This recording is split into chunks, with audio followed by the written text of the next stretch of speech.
Leopard Cub. It was dusk and Leopard Cub crept out of the dark, dank cave that sheltered the small litter that had been born that rainy season. He was only a few weeks old. Too young to be out of hiding and too young to be out hunting on his own.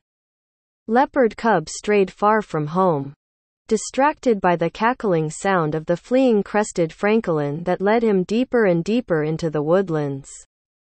By then the light was fading, and as Leopard Cub crept through a thicket he came across Elephant, who was stripping bark off a tree.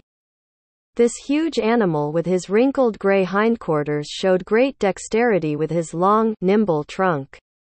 Unaware of the cub behind him, Elephant suddenly stepped backwards and crushed young Leopard Cub with his sturdy hind foot. Night covered the land. A thin crescent moon and a scattering of stars witnessed the life slowly drain from the cub. Then it was silenced forever.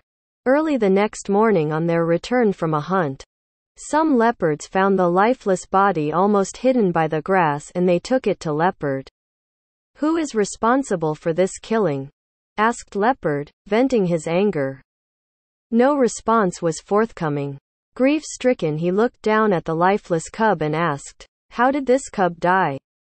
"I will avenge his death."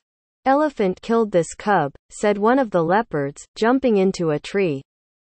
"Elephant?" Leopard looked surprised. There was a large difference in size between Elephant and his young offspring that lay dead on the ground at his feet, with the promise of life snatched away from him already. Then Leopard said, "I don't think that Elephant would have killed this cub. My opinion is that the goats were responsible for his death." As the sun crept higher in the sky and brought light to the earth below, Leopard left the others and went in search of the goats. As he journeyed through the dappled shade, the shadows provided a natural camouflage for him. Leopard traveled for some distance until he saw herds of livestock grazing on the slopes of the hills nearby. Stalking his prey, Leopard crept stealthily closer and closer to the goats, keeping close to the ground. Nothing would deter him from avenging the death of his young.